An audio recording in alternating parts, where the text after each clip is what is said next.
Yes. As a matter of fact, as a businessman, I mentioned this when we were off camera, I've been a businessman and owned and run my own businesses now for most of my 35 years as a lawyer, at least the last 25. And before that, I was a military officer for 30 years. And so when I was 23 years old, I supervised 50 people and about $12 million worth of equipment. So I know what being responsible in business, whether it's business in government or business in the private sector, is all about.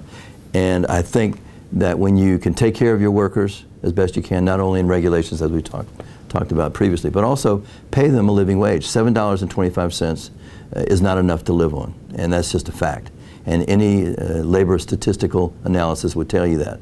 I agree with Walmart, which, by the way, is one of the two largest employers in our state, who recently increased their employees' wages, the ones that didn't have higher wages, to $9 an hour.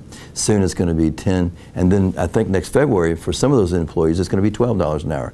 Well, every full-time employee in my law firm or associated with any of my businesses, because I have some real estate businesses as well, all of my full-time employees earn minimum $12 an hour. And I'm still in business.